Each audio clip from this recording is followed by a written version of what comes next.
Okay, this is a disclaimer for this audio music review thing that I do called The Record Stop, and it basically started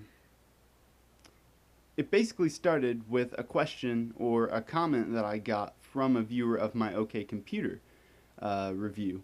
And they said it was a very strange review because I didn't talk about the themes in the album and the subject matter.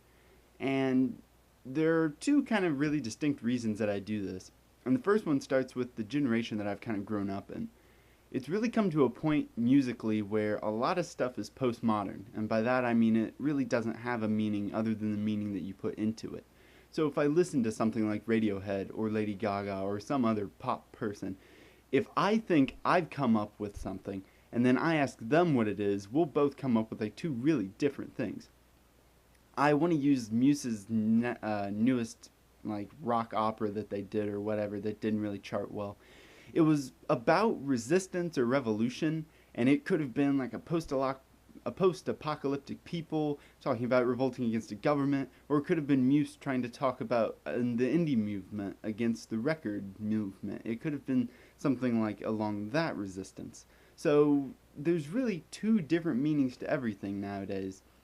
And the second reason that I don't really review things on lyrical content is because sometimes it's just way too hard to understand people.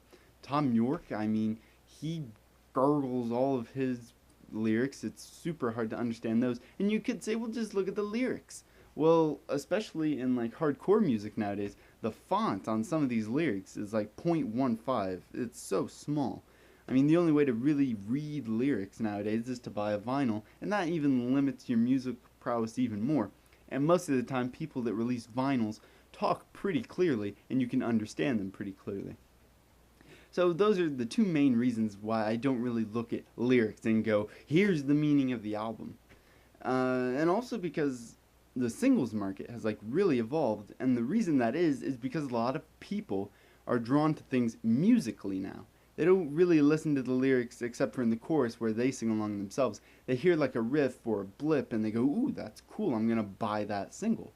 So it makes a lot more sense in this day and age, and especially as a musician, especially as someone who really likes listening to music and lyrics kind of taking a second back seat, if you will. It makes a lot more sense for me to review things on musical basis and musical themes rather than lyrical themes. And that's my disclaimer for this because I'm about to do a review of a lot of music, and I can guarantee you I'm not going to talk about themes at all.